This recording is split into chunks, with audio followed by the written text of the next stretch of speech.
Kid, you need to make sure you shoot him in the head.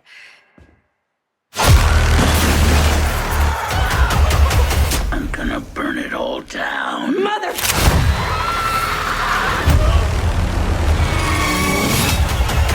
This is gonna be fun.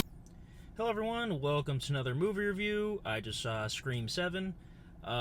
This is probably going to be a very long review, I'm predicting. Before I talk about the movie, I do need to address the controversy surrounding this movie. If you know, you know. If you don't feel like hearing me talk about it, just skip ahead, but I feel like it's, pretty necessary to talk about. So Melissa Barrera, who was the star of the last two movies, was let go, I'll just say, from being in this movie a couple years ago, because she had said some things regarding Palestine and Israel. I don't know too much about that stuff. I'm not educated enough on it. But from what I can tell, she was in the right in that argument, I guess. And I guess Paramount or Spyglass, whichever, I assume it's Spyglass from what I've read, the actual studio that produced the movie. Paramount is just, the distributor. Spyglass let her go, saying what she said was anti-Semitic, blah, blah, blah. So, obviously a lot of controversy there. And after that happened, Jenna Ortega left as well. The director ended up dropping out. So a lot of drama happened before this movie became, what it was. So yesterday the movie had its world premiere, and there was people actually outside protesting the movie. And again, I feel like I need to address this because, I acknowledge, yes, I did go out of my way to see this movie. I have no personal connection with what's going on with, Palestine and Israel and all that stuff. Like I said, I'm not educated enough to speak on that. But at the end of the day, I just look at it like this. So the Scream franchise, it never belonged to Melissa Barrera. Don't get me wrong, she was great. I actually really liked her character. I liked her actually more in the 6th movie. And I did want to see what her version of this movie would have been, with Christopher Landon actually directing it, the guy that did the Happy Death Day movies. And I love those movies. So, I would have loved to seen the natural progression of the story with them involved, But unfortunately, Spyglass, you guys did her dirty. I mean, to me, you should apologize for that. That is just ridiculous. From what I can tell, like I said, she is on the right side of that argument. And I feel like they made a major mistake by letting her go like that. It's definitely, bad publicity, in my opinion. And it's just wrong. I mean, I get what they're saying, I guess, but at the end of the day, it's like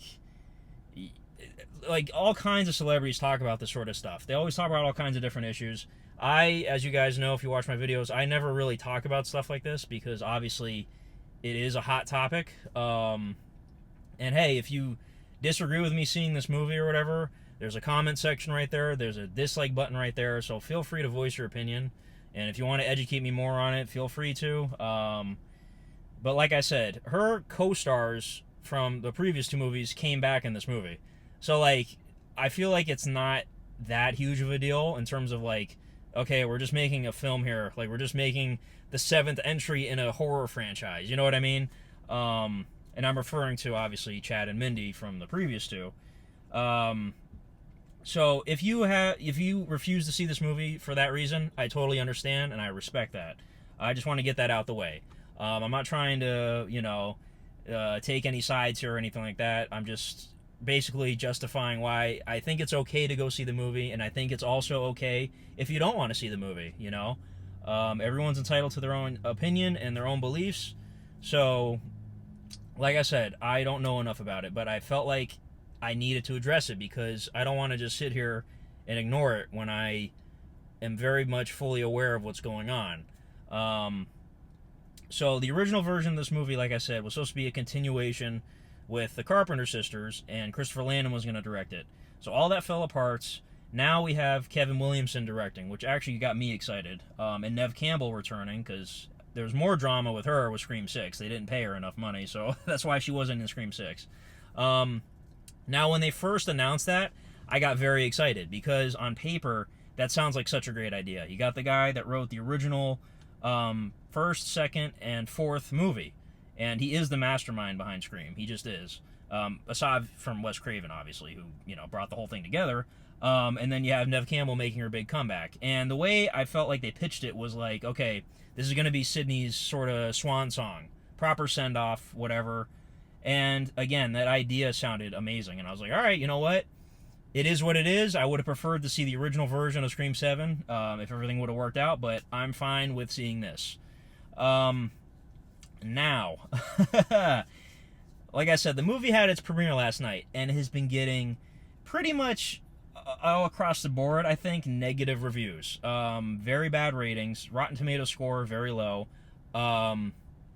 So I was a little bit afraid. I was like, all right, maybe it's just the people that are protesting the movie, just review bombing it, whatever.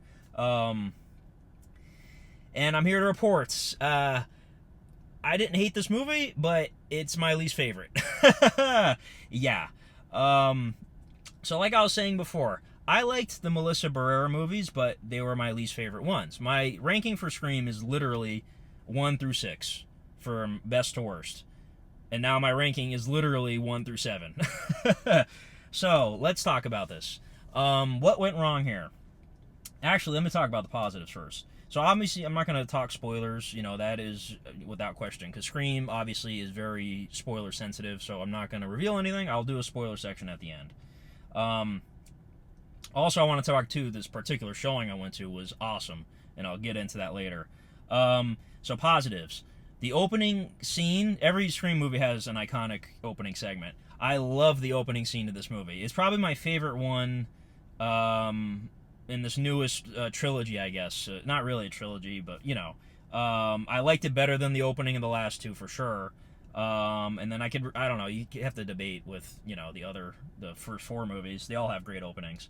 But I love the opening to this. You got Jimmy Tatro from Real Bros of Simi Valley, which is a great show, and 22 Jump Street. I love that movie, and he's a big reason why. So yeah, you have the Mocker House. It's in the trailers. Everyone knows this was the opening scene. You could just tell, and it's such a great premise. Like, you have the Mocker House. It's an Airbnb. Jimmy Tatro and his girlfriend go, and then shit happens. Yeah, great opening.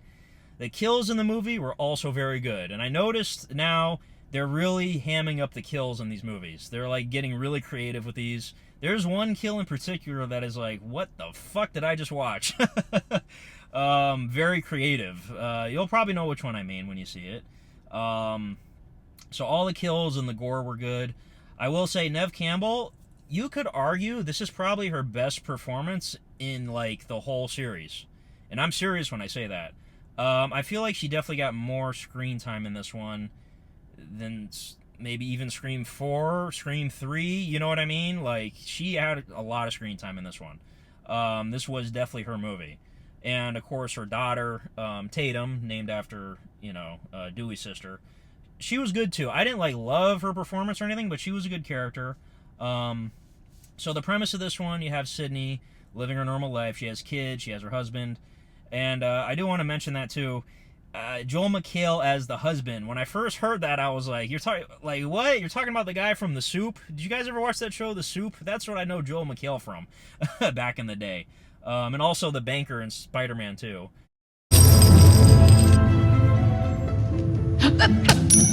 Ow! Yeah, so that kind of caught me off guard a little bit. But he was actually very good in the movie. I liked his performance. But one thing that bothered me, though, is okay, in Scream 5, they reveal that, yes, Sydney has a family, she has kids, she has a husband named Mark, and everyone assumed it was Patrick Dempsey from Scream 3, because his character's name was Mark, and they kind of had a thing a little bit, sort of, kind of. And it's weird to me because, in this movie, yes, she's married a guy named Mark, but, he's also a cop, like Patrick Dempsey was. So, I feel like, I don't know if they try to get Patrick Dempsey for the movie. It doesn't make any sense to me. Why not just cast Patrick Dempsey as Mark? He's a cop already. You know what I mean? I don't know. But Joel McHale was good. So, you have her family. They're living out in some small town, out in the middle of nowhere, I guess. And all of a sudden, the Ghostface killer returns. And now he's after Sydney for the billionth time again. When I first saw the trailer for this, like I said, on paper it sounded great, but man, I ain't gonna lie, when I saw the trailer, it kind of like dawned on me, like, man, Scream 7, like 7. We're entering like Saw territory of like, holy shit, this is a lot of sequels now. I did mention in my Scream 6 review a couple years ago, I remember saying I'm kind of hitting Scream fatigue a little bit. Now, I don't mind them capping off the trilogy. Like I said, I would have preferred the original Scream 7. But it's like, man, seeing the trailer with like, hello, Sydney, again, like, man, it's like, all right, I trust the filmmakers. I'm sure it'll be a decent movie. It's just, we need to stop. We just need to stop. If they want to do a Scream 8 and bring back Melissa Barrera and apologize and all that stuff and right all their wrongs, that's fine. I'll see that Scream 8. But we do not need another Scream with Nev Campbell and, you know, like, just enough. Just enough. So, yes, Ghostface returns, and there is a lot of mystery in the movie about, like, okay, who is Ghostface? So let me get into the negatives here. So the movie does throw you through a lot of loops, and it keeps you guessing, like, okay, could this possibly be Ghostface? Could this be Ghostface? Could this be Ghostface? And I'm going to tell you right now, I'm not spoiling anything here, this is easily, easily the weakest reveal at the end. Like, it's not even a contest. The reveal at the end is, I don't want to say horrible. It's just outright, it's just bad. Like, it's not good. Man. It's crazy. And I always hear people saying, too, like, I've never seen any movies Kevin Williamson directed in the past, but everyone always says, oh, yeah, he's definitely a better writer than he is a director. Yeah, I can see that. He didn't write this one. I think he wrote it with somebody else. But something about this one kind of felt a little off compared to all the other movies. I don't know what it is. I'm going to make a comparison right now, and a lot of people are going to think I'm crazy saying this. So remember the X-Men with the young cast? You had X-Men First Class, Days of Future Past, excellent movies. X-Men Apocalypse, not so excellent movie, but I like it. And then all of a sudden, you had X-Men Dark Phoenix, and that was directed by Simon Kinberg, who was a guy that was involved with all the X-Men movies, but it was his first time directing. That's the analogy I'm making right now. Yes, it felt like Dark Phoenix. Watching Dark Phoenix, if you guys know, you know, you know. If you know, you know, sorry. That movie felt completely off. That was that guy's first time directing, so I'm not trying to trash talk Simon Kinberg, but that's literally how this one felt to me. Like, it felt very off. You have a guy, yes, he's been there since the beginning, but, like, him taking over felt very weird. I don't know what it is. Also, this is my other big negative. Where the fuck are the cops in this movie? Again, not spoiling anything, but, like, when you consider that Sidney is married to a cop and he's supposed to be the police chief, I think they mentioned, where are the police? Like, where are they? My God. When you see the movie, you'll know what I mean. Man. So, some plot issues there. Some writing issues, again, with the reveal. You know, the acting was all fine, I think. You know, the performances are never really bad in these movies. And I gotta say, Courtney Cox, okay, she's the only one that's been in every movie so far. Aside from the voice of Ghostface, obviously. But I love her character. I love Gale. But man, they made her sort of like a caricature of Gale. Like, she had so many like cheesy one-liners, and I don't know. They kind of overdid it with Gale a little bit in this movie. And I'm not trying to trash Courtney Cox or anything, but she's clearly had, you know, plastic surgery, and it's not looking. She doesn't look great in this movie. I'm sorry. I don't mean to, you know, offend anybody by saying that, but man, just nobody get plastic surgery on your face. Just don't do it. I'm sorry. But she's great as Gale. I'm still, you know, I'm going to give her all her flowers. She's still great in the movie. There is a great moment with her, and you'll know it when you see it. I don't want to spoil anything. There is a lot of applause moments in this movie. So I will also talk about, too, is the screening I saw. So I'm actually out of town right now. I'm in a rental car, if you can't tell. This is a different car, different everything, different theater. I'm out of town. I'm in Tampa right now. There's a convention I'm going to this weekend. It's called Scaradise. This is a convention I go to every year. It used to be called Spookala, but every time they have this convention, there's always Scream actors, always. Like Skeet Ulrich, Matthew Lillard, and David Arquette are like regulars at this con. Jamie Kennedy too. And then they get a lot of Scream actors from all the other movies that come. So this one in particular is coinciding right now with the release of Scream 7. So normally this con takes place like in April and October every year. So instead of April, they're having it now for this movie. And there's a lot of people from this movie gonna be at the con. Like McKenna Grace, Spencer Charnas, actually from Ice Nine Kills. They did the song together with McKenna Grace. Great song, by the way. Who else is going to be? Celeste O'Connor, Asa German, whatever his name is from Gen V. He dropped out of the con, but he was one of the guests they announced. Matthew Lillard's going to be there. Skeet Ulrich's going to be there. David Arquette's going to be there. Like I mentioned, they're regulars. There's a few other people in there. But yeah, this is a Scream con, like absolutely. So if you're a Scream fan, I highly recommend Scaradise. They always have somebody from Scream. So this screening I went to was the IMAX fan events. So as you can see, they gave us a little poster here, and I like this poster because it recreates, the first movie. Instead of Drew Barrymore, you got Neve Campbell there, and it says "Face Your Past." So that's pretty cool. They gave us a nice little print there. I appreciate that. So yeah, my audience was jam-packed. This is the first time a Scream movie's been in IMAX too, and the IMAX was good. It worked, especially the sound. So my audience composed of a lot of people that are going to be at this convention. So yeah, and the theater had a guy dressed in a Ghostface costume scaring people. It was great. So my audience was awesome. Like I said, it was pretty much a full house, and it really did feel like a fan event. Because sometimes AMC is going to they'll have these opening night fan events, and it just feels like a regular screening. This one actually was cool. Before the movie played, they played some like behind the scenes stuff. They played the music video for the Ice Nine Kills song, which was cool to watch a music video on the IMAX screen. So yeah, the screening was great. Everybody in the audience was obviously a Scream fan. Everybody was wearing their Scream t-shirts and clapping and reacting to the movie. So it was a great time at the theater. Oh, guys, sorry. Me from the future here. I completely forgot to mention. They actually showed the Scary Movie 6 trailer. I know it's not out yet, but yeah. That was amazing. Especially with that audience I had. Yes. Scary Movie 6.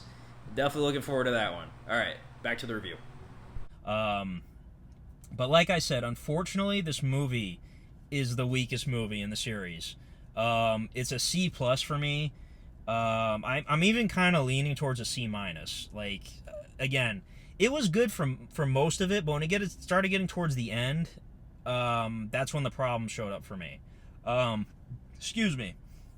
So I'm being very generous here because I did have a great time in the theater, and I am a Scream fan, and this truly did feel like a celebration of Scream because this is the 30th anniversary because the first movie, came out in 1996, which is the year I was born. So, like, I've grown up with Scream for most of my life. The first one I saw was Scream 3, and that's another story. I've told it on the channel before. I think it was in my Scream 5 review. If you watch my Scream 5 review, you'll hear my whole Scream story. I watched Scream 3 when I was way too young. But I eventually saw all the movies and fell in love with them. Scream 4 came out when I was in high school, and, I was a big fan of that one. At this con, they're going to have people from Scream 4. They're going to have Rory Culkin, Hayden Panettiere, and a few other... Oh, Emma Roberts. Yeah, that's a pretty big one. There's going to be a few people there. So like I said, this convention is great. And if any of you guys watching this are going to be there this weekend, like, let me know. Like, I don't know, say hi to me or something if you see me. I don't know. I'm going to be there all 3 days. So yes, I'm very much looking forward to this convention and meeting some of these people. And, I'm a big Scream fan. It's not like one of my all-time favorite series or anything, but I am a fan. I'm going to go see them no matter what. But at the end of the day, I'm going to say this. Spyglass, you need to apologize to Melissa Barrera, like, seriously. And I believe she was actually announced for this convention, but she dropped out. And I'm assuming it has to do with, Scream 7 coming out, probably. She probably had changed her mind on coming to this convention. It would have just been weird, I guess, for her. But she's been to it before. I think she's been to it twice before. I haven't met her yet. I've seen her like from a distance, but I haven't gone to meet her yet. If she does appear at another one, I'll actually try to meet her and everything. She seems very nice. She gives all the fans hugs and everything. So yeah, I don't want to say I disliked the movie, but like it kind of made me sad a little bit. It's just the way they ended it. Like the last third of the movie, like the third act, I'll say is. Oh, and there's another plot thing I gotta say. It's not a spoiler, but Sydney makes a decision. I guess during the third act, when the third act is starting, it's like, why would you do that? Why would you choose to do that instead of do that? And I'm going to talk about it more in the spoilers. It's like Sydney Prescott is doing this. It makes zero sense. It makes zero sense. Yeah. So, again, it did feel, like I said, like a nice celebration of the whole franchise. And you guys may or may not know, there are some people that were announced that were going to be in this movie, and people are just like, wait a minute, how are these people going to be in this movie? If you know what I'm talking about, you know what I'm talking about. If you don't, I'm not going to spoil it for you. So that was interesting, I'll just say that. So yeah, C+ for me. Again, this could have been a lot better. So this is my least favorite Scream. Is it 40% bad? You know, that's what Rotten Tomatoes is at right now. I think it's like a 40. No, it's not that bad.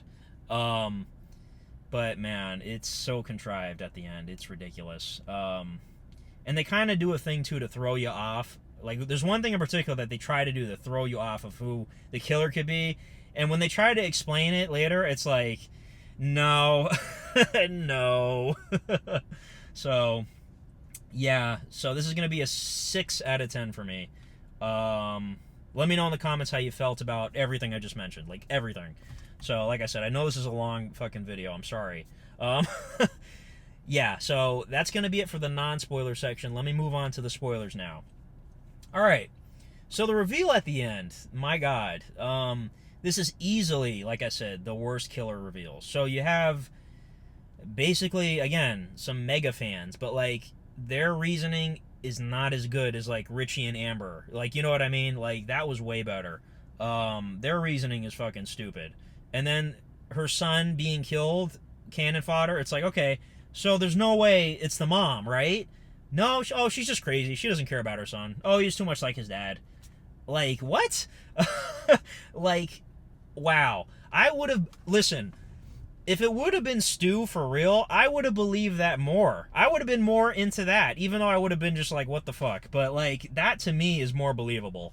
And that's the other thing, too. The Stu thing, it was interesting, but I didn't believe it for a second. Like, to be honest, it's interesting how they did that. And then at the end, I don't know, seeing, like, Dewey and then Mrs. Loomis and Roman Bridger, seeing all of them, like, AI, I don't know, it felt weird to me. It felt a little too cartoonish right there.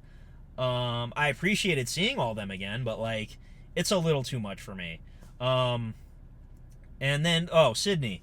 So when she finds out her daughter's being attacked, she runs from the news station with Gail. She can't get in the car because it's Gail's car. So she decides to run on foot, which I'm assuming is many miles away because she can't get there in time. Why don't you just go back inside and say, Gail, give me the keys. Let's fucking haul ass over there. It makes no sense to me. That's probably the most frustrating, like, character decision in the whole movie for me. It makes no sense. Why would Sydney run on foot over there? Oh, God. And then where the fuck were the cops? Where were the cops? So Sydney does the interview with Gail, and she tells her, call the cops. Gail tells Mark Consuelos, call the cops right now. Call them. The cops never show up. I'm so sure the cops did not show up that whole time until the very, very, very end. It's like, what the hell? And then how did her husband survive being stabbed that many times there, and then it's hours later, and he's still, like, in a bag? Like, like, again, I want to give Kevin Williams some credit, because I know he's smart, he's a great writer, but what the fuck, man? Yeah, that really annoyed me. And then, again, the reveal, that's the most insulting thing right there, I feel. It's like, what kind of reveal was that? It's like, these are the killers, and then Sydney takes the guy out so easily, which I appreciate and I don't appreciate. It's kind of just like, all right, fuck you, bye. But I like, it makes sense for her to shoot him right in the head like that. And then the fucking mom was like so over the top, ridiculous. Guys, I really wanted to like this movie. I really did. And I know I'm being generous by giving it a C+. I know that. It's really like a C- or like a D+ if I'm being like real. But I'm going to give it a C+. I had a great time in the theater. My audience was great. I know I'm going to have a great time at the convention, and I'm sure I'm going to meet some of these actors and just be like, wow, thank you for the, you guys are great. Especially McKenna Grace. I'm a huge fan of her. From Ghostbusters to, like, she's like a part of like every big franchise now. She's doing so well for herself. She was great in the movie too. Sad to see her get killed. And then, speaking of the kills, man, the son getting turned into a fucking beer dispenser was crazy. And then they shot the killer at the end, the mom, like a million times in the face. Her face exploded. And I gotta say, I should have mentioned this in the non-spoiler section. Genuinely a great moment in the movie when you see Gail for the first time after she runs over the ghost face. That was a legit great moment. I'm gonna give the movie props for that. That was fantastic. And then they revealed, it was just this one random guy, but still, the Scream movies have never really done something like that before. I know Scream 6 had that fake out opening thing with the fake out killer, but it was cool to see one of them get unmasked early. And then Chad and Mindy were great too. I'm glad they stayed around. And there were so many references to Scream 6. It was ridiculous. I couldn't believe it. They actually did reference Melissa Barrera briefly. They said, if Billy Loomis can have a daughter, anything's possible, So they're not hiding. They're not shying away from Scream 6 or anything, which is cool. But just hire her back. Like, seriously. I don't know if she ever wants to do it again. She said she was only signed on for 2 movies to begin with, but like, again, I would like to see proper closure with her. I felt like Scream 6 was a good enough ending, if that's going to be the last time we see her. But, it's just messed up. So, anyways, I need to stop talking. I think I covered everything. Again, this is a long fucking video. I'm sorry. Let me know in the comments, like I said. If you're going to want to talk spoilers, just make sure you put a spoiler caption on your comment so nobody reads it. And yeah, my ranking is 1 through 7. I'm sorry. And if you want to drop your rankings too, let me know. So yeah, that's about it. I need to stop talking. And I'm going to be enjoying this convention. If anybody's going to be at Scaradise, let me know. And I'll try to see you, I guess. So yeah, thanks for watching, guys, and have a good one. Bye-bye.